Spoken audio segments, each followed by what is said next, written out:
Dans cette vidéo, je vais te parler de tes objectifs SMART que je veux que tu te fixes. Donc, cette vidéo-là, tu vas avoir un exercice à faire. Cet exercice-là est primordial pour te permettre de bien identifier ce que tu veux accomplir puis de le réaliser. Donc, pour t'assurer que tu réalises tes objectifs, il faut absolument que tu respectes la règle SMART. Donc, la première chose doit être spécifique, mesurable, atteignable, réaliste et temporel. Donc, spécifique, fixe-toi des vrais chiffres avec de vrais délais. Donc, c'est important que tu sois clair et précis dans l'objectif que tu veux accomplir.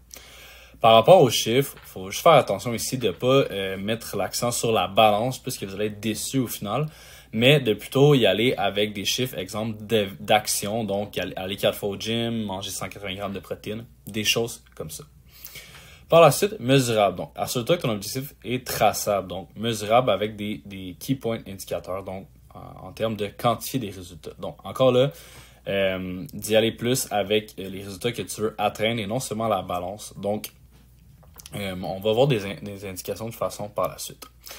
Atteignable, donc trouve un objectif qui est difficile mais qui est possible. Donc, essaye pas d'escalader la montagne avant de la gravir une étape à la fois. Donc, ce que je veux dire par là, c'est que vas-y un step à la fois au lieu de voir 10 steps devant.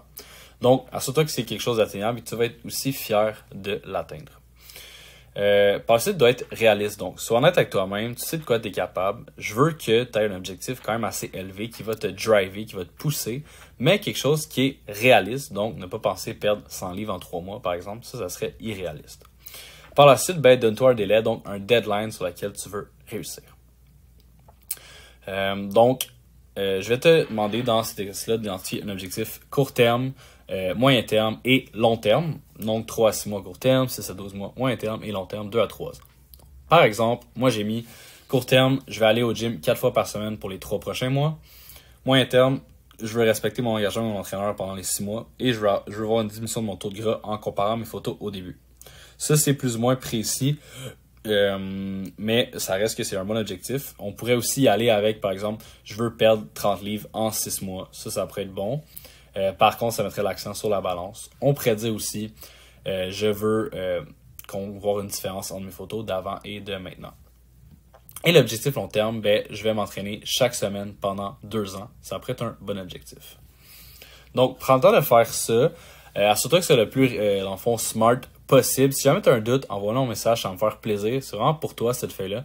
Ça te permet de t'assurer d'être aligné sur ce que tu veux. Donc, prends le temps de me l'envoyer, prends le temps de faire ça et tu vas voir, ça va faire une grosse différence dans l'atteinte de tes objectifs.